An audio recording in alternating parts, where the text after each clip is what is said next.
Let's continue our chapter number 7, the rise of Vijayanagar. So we have studied about the rise and decline of the empire, but now we are going to study deep into the administrative system of the Vijayanagar empire, whose basis was the Amara Nayaka system. जैसे कि हमने पहले ही पढ़ाया था, who were the Nayakas? Nayakas were the military commanders who controlled territories governed by the Rayas.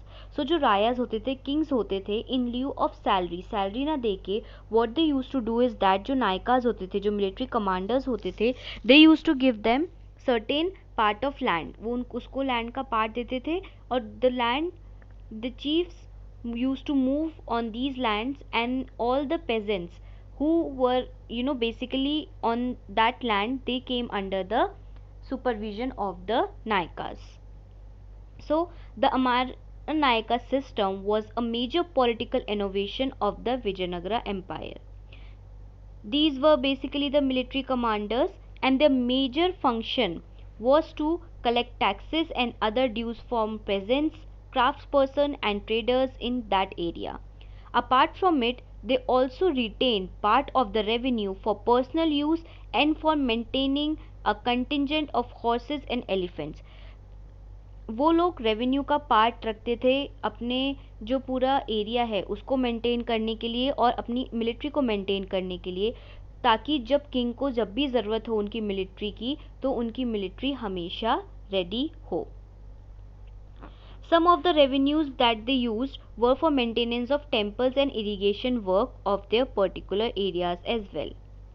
The Amar Nayakas also sent tributes to the king annually, and personally they used to appear in the royal courts so that they can express their loyalty towards the king. And in return, king used to give them certain amount of land, and sometimes kings occasionally asserted their control over the Amar Nayakas by transferring them from one place to another. वो इसलिए ताकि अमार नायका एक ही अगर जगह रहेंगे तो वहाँ के जो लोग हैं वो उस पर इन्फ्लुएंस कर सकते हैं, and they can further lead to the revolt. और यही रीज़न है अमार नायका को ज़्यादा से ज़्यादा land in lieu of salary देने की वजह से ये माना जाता है कि इससे जो पूरा इम्पीरियल स्ट्रक्चर का जो ब्रेकडाउन था वो बहुत जल्दी हो गया, क्योंकि in course of time the Nayakas they started establishing their independent kingdoms as well. But the Amara Nayaka system was the chief political system of the Vijayanagar empire. Now we are going to read about the physical layout and the building style of the city of Vijayanagar. So, like most capitals, Vijayanagar was characterized by a distinctive physical layout and building style. So the most striking feature about the location of the Vijayanagar was that it formed a natural basin of the Tungabhadra river. सबसे पहले हम जब city के building के बारे में पढ़ेंगे तो हम सबसे पहले उसके वाटर रिसोर्सेज के बारे में पढ़ते हैं. और वाटर रिसोर्सेज में जैसे कि हमने पहले डिस्कस करा हुआ है that it basically light on the Krishna Tungabhadra doab का जो पार्ट है उसके सदर्न एरिया में it the entire empire light, and जो तुंगभद्रा का जो पूरा रिवर बेसन है it basically form the major part of the Vijayanagara empire.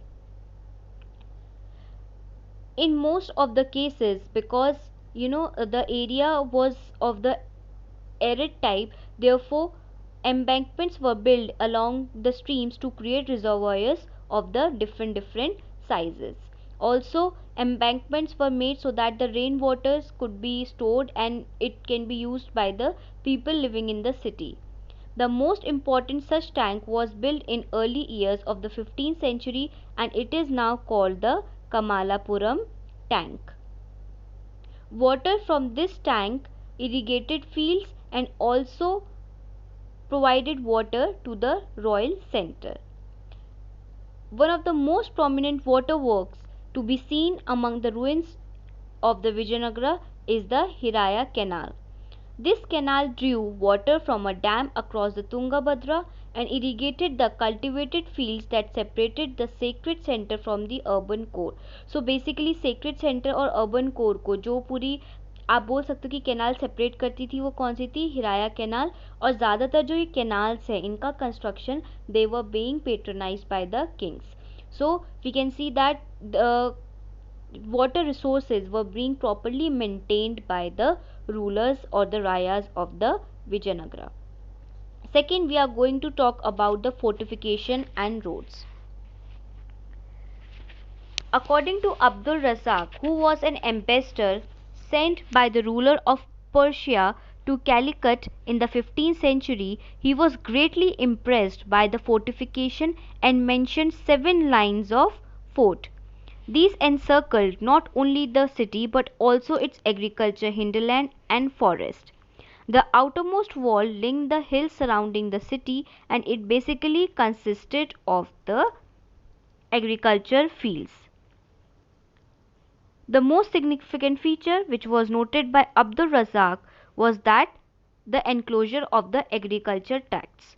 Abdul Razak also noted that between the first, second, and third walls there were cultivated fields, gardens, and the houses.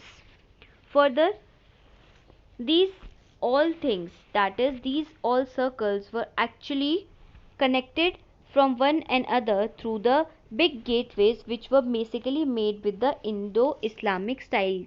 और उनके ऊपर पूरा हम जैसे कि अपने हमने बुक में भी देखा है, वहाँ पे भी a picture is given, that is the figure 7.6, which you can see the gateway in the fortification wall.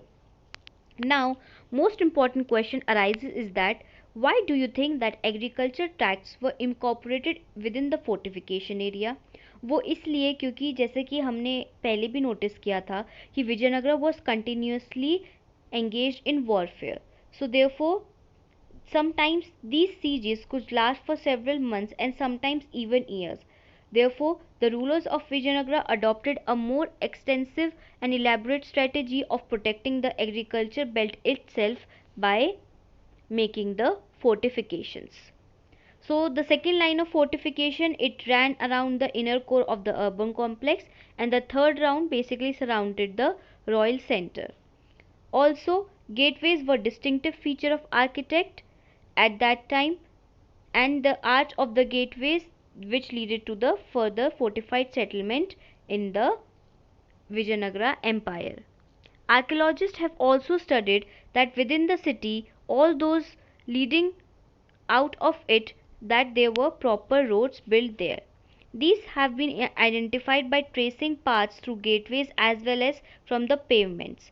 Roads generally would around the valleys, the rocky terrain, and most important roads extended from the temple gateways and were linked by the bazaars. So we can see that first of all there was very good, we can say, water management of the water resources, and apart from it, as noted by a very famous, we can say, traveler Abdul Razak, there were 7 fortifications that he found in a particular region in Vijayanagar.